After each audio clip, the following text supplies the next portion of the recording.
day. Two world leaders spoke to each other yesterday, and the fact that they did has received almost minimal or scant mention in the international media, even though these are two leaders whose two countries are now in a state of extraordinarily bitter confrontation with each other, and even though these are two countries which are both nuclear powers. It's even more remarkable given the fact that only a few months ago there was a moment when it looked as if the armed forces of these two countries might actually clash. I'm referring, of course, to Britain and Russia and to Boris Johnson and Vladimir Putin.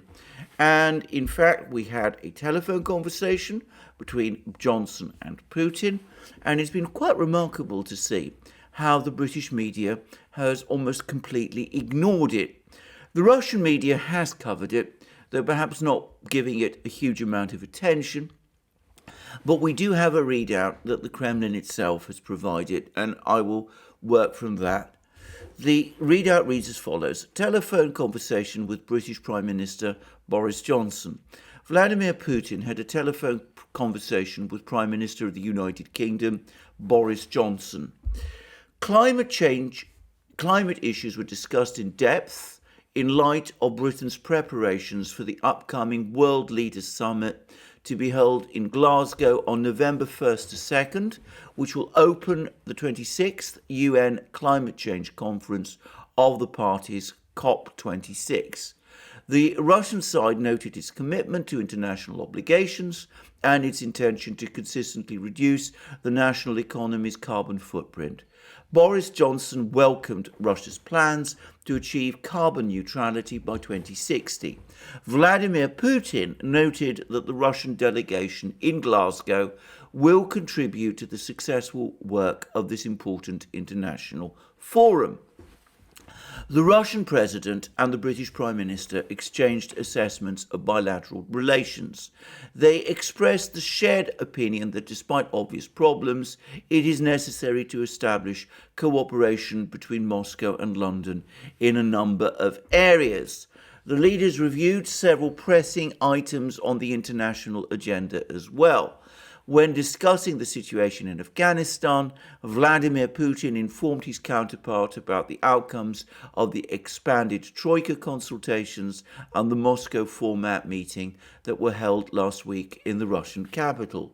The leaders were supportive of maintaining the joint comprehensive plan of action on the Iranian nuclear program, which is an important factor in ensuring security and in maintaining the non-proliferation regime.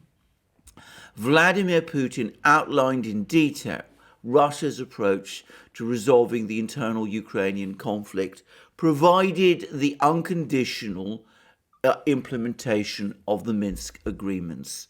It was agreed that the parties will maintain the necessary contacts regarding the issues discussed during the conversation.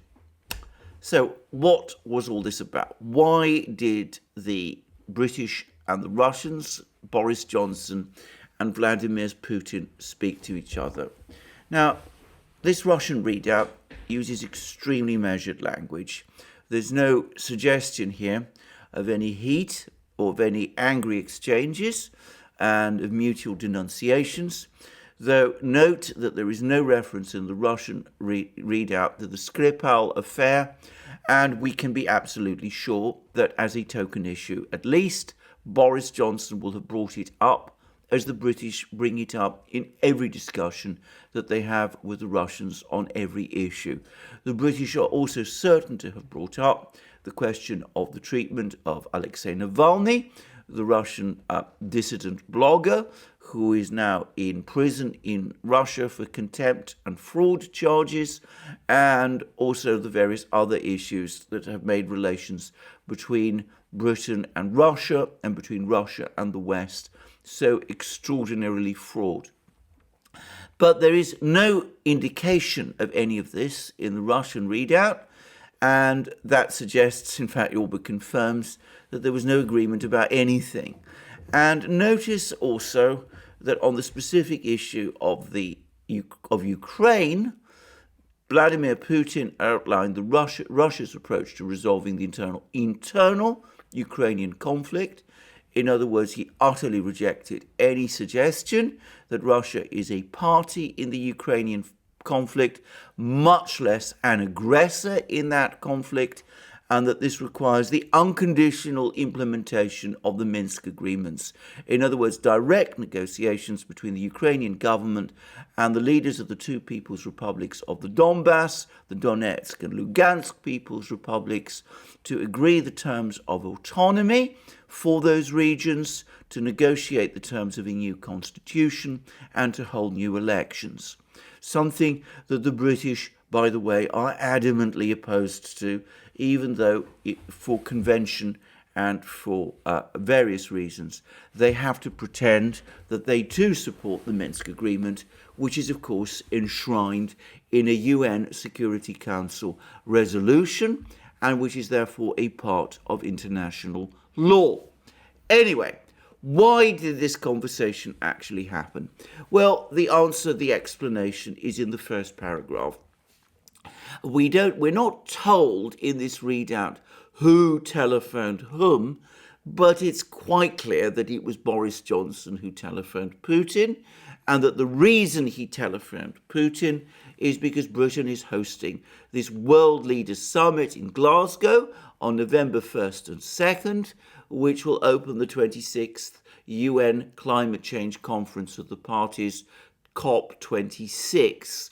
And the British have invested a huge amount of political and diplomatic capital, and they made a big effort to get this conference together and to make it a success. And to their dismay, two of the most powerful leaders of the world, Xi Jinping of China and Vladimir Putin of Russia, have made it clear, or at least in Putin's case, have made it clear that they are not coming. Now, I say that about Xi Jinping. The Chinese have not yet formally said that Xi Jinping will not be attending, but all the indications are, as I make this video, that he does not, in fact, intend to come. So COP26 will take place without Xi Jinping's presence. And Vladimir Putin has, in the last few days, personally confirmed that he too does not intend to come. The reason that Putin and Xi are not coming, or at least the reasons that Putin is giving, and which the Chinese no doubt are going to give, are the pandemic restrictions. But we shouldn't take that completely seriously.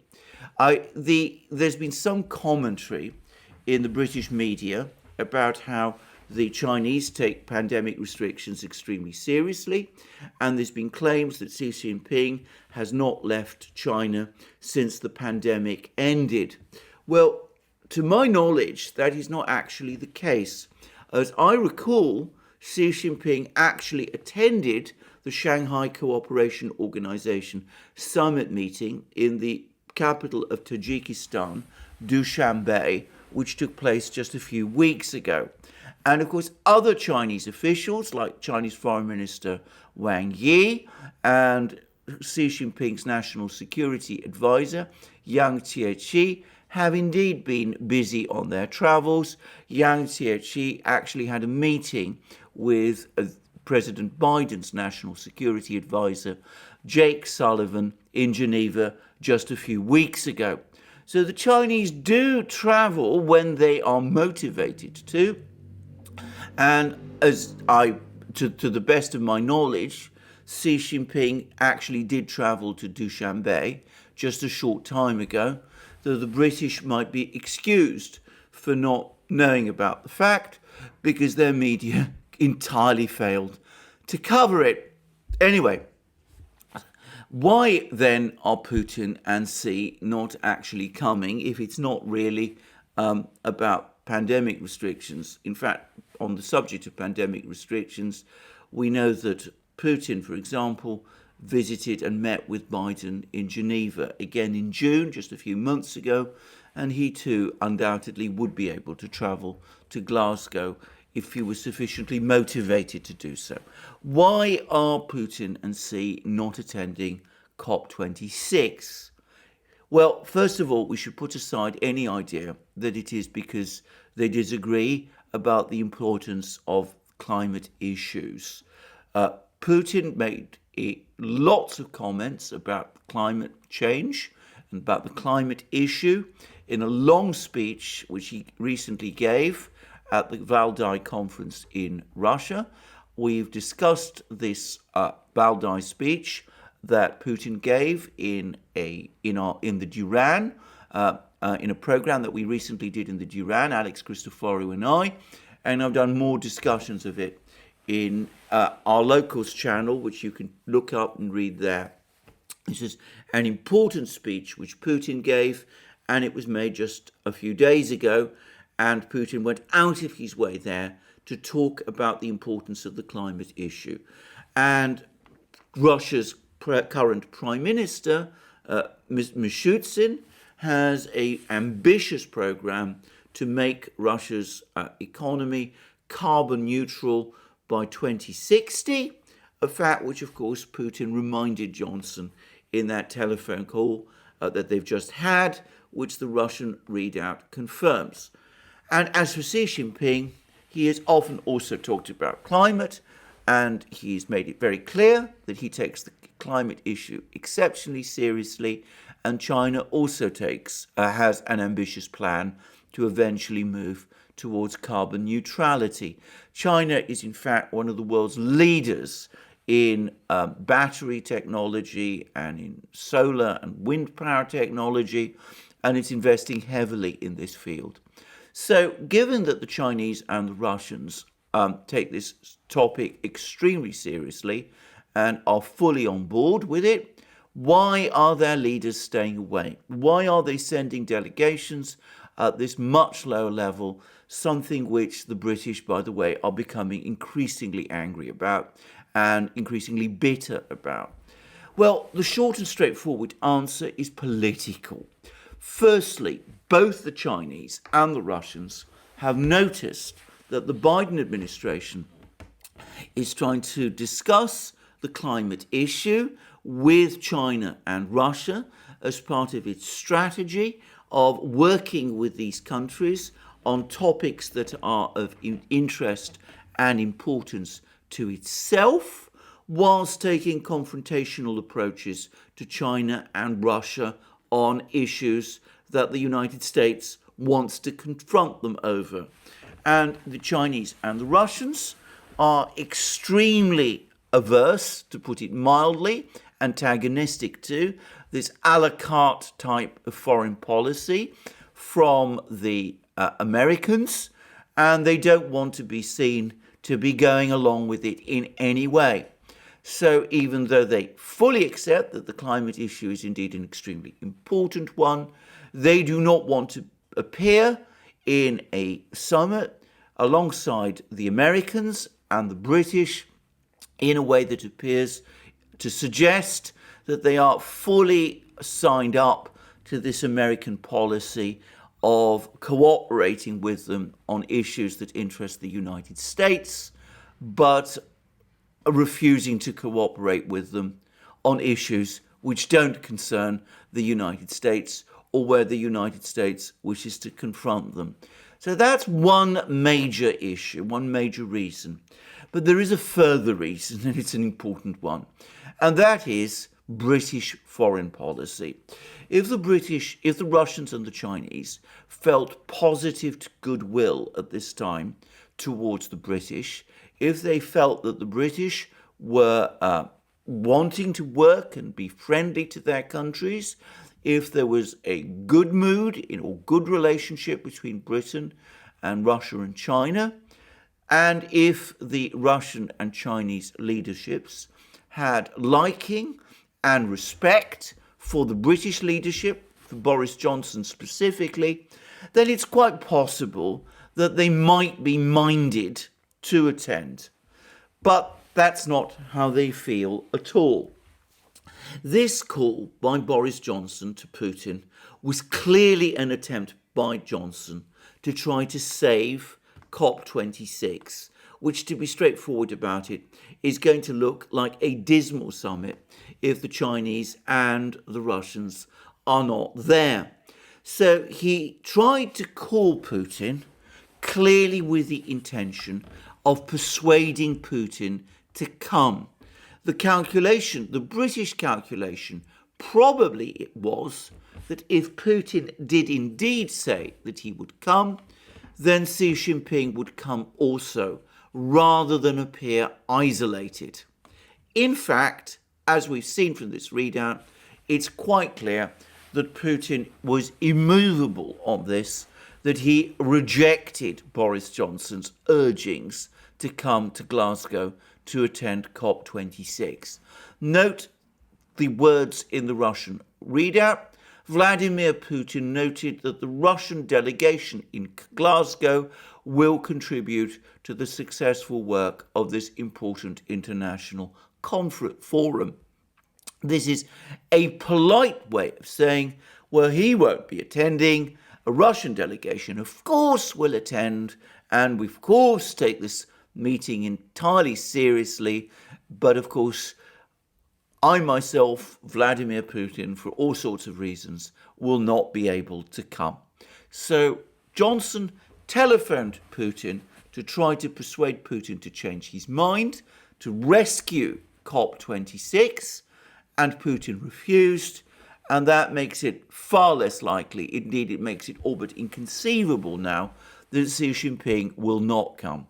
I'm going to say straightforwardly that I strongly suspect that there's been discussions about this issue between the Chinese and the Russians, and the Chinese and the Russians have jointly agreed that neither of their leaders will go, and that this is a position that both of them have taken and agreed with each other in advance. So when Johnson telephoned Putin to try to persuade him to come, he will have come up against a brick wall. Now, why are the Russians and the Chinese so unwilling to work with the British? Why are they so lacking in sympathy for Boris Johnson and for the British government and for the British leadership? Well, I don't think that requires much explanation. Over the last few years, no country in the West has been so outspokenly hostile to both Russia and China as Britain has been. Moreover, this hostility has been backed by action. The British have been at the forefront of the sanctions war against Russia. They've campaigned to have Russia disconnected from SWIFT, and they've recently taken increasingly assertive and indeed aggressive, as the Russians would see it, actions on a military front. They sailed one of their warships dangerously close to Crimea and to Sevastopol just a few weeks ago, requiring the Russian Navy to chase this warship, this British frigate, away. And there are reports that at the present moment in time, the British are in detailed negotiations with Ukraine to sell brimstone missiles to Ukraine, something which, of course, the Russians will see as a further escalation. The British have also been amongst the most severe and relentless critics of the Russian intervention in Syria, and they've been amongst the most outspoken supporters of the Russian political dissident and blogger Alexei Navalny. And no day goes past without some vigorous denunciation of Russia and of Vladimir Putin personally in the British media, and indeed the language that is used to discuss Putin in the media is just frankly off the scale. Now, until a few years ago, it was different with China. The previous British Prime Minister, David Cameron, had a policy of close friendship and engagement with China and sought very good relations with China, essentially for commercial reasons. And in fact, at that time, the Chinese and the British actually spoke of a golden age in relations between each other. However, after Cameron resigned, policy began to shift. Theresa May, who briefly succeeded Cameron, was already beginning to take a much more hostile position towards the Chinese. And under Boris Johnson, the British have undertaken a 180-degree turn. From seeking good relations with China, they've now become increasingly hostile. British warships, the HMS Queen Elizabeth, for example, have been steaming around the Pacific, showing the flag in a way that is clearly intended to impress the Chinese, which of course it doesn't, and have been steaming through the South China Sea and all sorts of places like that in a way that is clearly intended to act as a show of force on behalf of the United States and its allies in their confrontation with China. And of course, most recently, the British went ahead in forging this AUKUS pact with the Australians and the Americans, agreeing to sell nuclear technology to the Australians to enable the Australians to build nuclear submarines, an act which is clearly targeted at China and which the Chinese have reacted very negatively against. So both the Chinese and the Russians have an opinion, a clear view, that Britain has now become a hostile country. And in light of this, it is completely unsurprising that their two leaders have chosen to stay away. Why would they give Boris Johnson a diplomatic success when basically all he does is insult and infuriate and embarrass and attack them in all other forums? And as a result, they've made that decision to stay away from COP26, which is making the summit meeting, COP26, increasingly gain the appearance of a debacle. And this is completely unsurprising. What the British want, indeed what the Americans also want from the Chinese and the Russians, is to have their cake and eat it as well. They want to be rude, aggressive, belligerent towards the Chinese and the Russians. They want to be able to sail their warships close to Crimea and into the South China Sea. They want to supply arms to Ukraine. They want to pursue sanctions wars and media campaigns against Russia, and also Russia and China in terms of the media campaigns. They want to say absolutely awful things about the leaders of these two countries. And at the same time, they want the cooperation of these two countries on those issues that are important to Britain. And it doesn't actually work like that. The Russians and the Chinese say that in a situation where there is no reciprocity from the British, or indeed from the Americans, there's no point in expecting goodwill from them. Now, this is obvious. It's absolutely basic.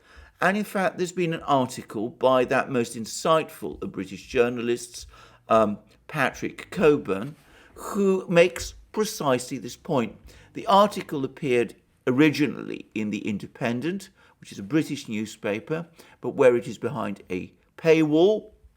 But it can be read in full in all sorts of other places, and it appears in addition on the Counterpunch website. And it reads as follows: the West wants to engage Russia and China on the climate crisis whilst also demonising them. It won't work. And he goes on to say, as Britain prepares to host the COP26 climate conference in Glasgow next week, it is pursuing two contradictory policies that undermine its chances of success. On the one hand, it is seeking a unified global response to the climate crisis, with nations agreeing to targets for the reduction of their coal and petroleum emissions. But at the same time, it has joined the United States in escalating a new Cold War directed at confronting China and Russia at every turn.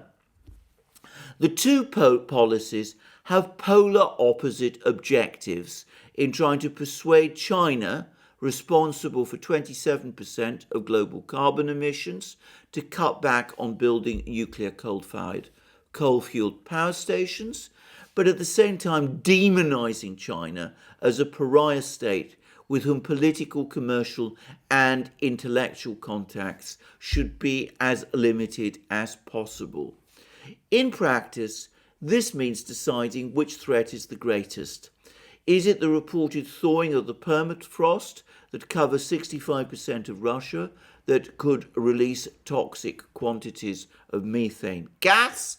Or is it Vladimir Putin's annexation of Crimea, support for insurgents in eastern Ukraine, military intervention in Syria, and building of a Nord Stream 2 gas pipeline between Russia and Germany? Is it the risk stemming from China's claims to the Spratly Islands and the possibility that it might invade Taiwan? Or is it the threat allegedly posed by Beijing building hundreds more coal-powered power stations under its next 5-year plan, thereby making the planet less habitable? Well, Patrick Cockburn clearly believes that it's climate. One could argue, actually, that he's overstating the position wildly on all of these issues, as I said in repeated programs on this channel and elsewhere. The Chinese and the Russians have repeatedly said that they're willing to negotiate a geostrategic ceasefire with the West if only the West will agree, and they are happy thereafter to go ahead and work fully and cooperatively with the West on all other issues. In that speech in Valdai, which he gave a few days ago, Putin in fact lamented how the extreme tensions in the international system have made it impossible for countries to cooperate on issues like climate change and the pandemic. And he has said that it is in fact this period of international tension which has made that impossible, and that period of international tension must be ended so that cooperation can be resumed. But the British and the Americans want it differently. At the present moment in time, they insist that Taiwan, Ukraine, all of those other issues that concern the Chinese and the Russians are somehow off the agenda, and they won't discuss or talk about them.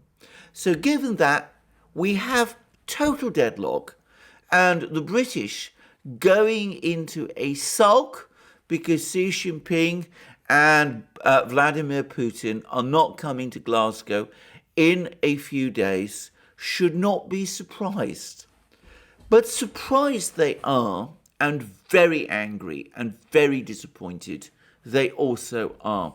We have seen how, for example, Boris Johnson has gone out of his way to try to persuade Putin to come, in the belief that if Putin were indeed to come, then Xi Jinping would also come. And the fact that they attempted to do that shows how desperate the British have been to get Putin and Xi to Glasgow, and how humiliated they will be when Putin and Xi don't come. And there's been some extraordinarily bitter and angry articles in the British media about all of this. One of the most bitter is from the former British Foreign Minister, William Hague, who is close to the government. He's a Conservative, and he writes in a most extraordinarily bitter way about how Xi Jinping is revealing his own weakness by missing COP26, and that China is losing friends abroad and sacrificing progress at home because of the inflexibility that comes with one-man rule. In other words, a whole lot of nonsense about the true reasons why Xi Jinping is not coming to Glasgow, the fact supposedly that he would be embarrassed by demands on carbon emissions and all the rest, and a complete failure on William Hague's part or on the British part to acknowledge that it is in fact British policy and indeed Western policy which has persuaded these two leaders, Xi Jinping and Vladimir Putin, to stay away. William Hague's article in the Times is behind a paywall, but I'm going to add a link. Those who want to give Rupert Murdoch their money by reading it, I wouldn't advise it, by the way, are fully up, can do so, and they will see how bitter and angry the article is and the smear job it basically does on Xi Jinping because of his decision, his apparent decision to stay away. Well, there it is. I think the British, and indeed the Americans also, need to start thinking through what they're doing. As I said, it's not difficult. Patrick Cockburn has explained it in that article which appeared in The Independent, and he is a mainstream journalist.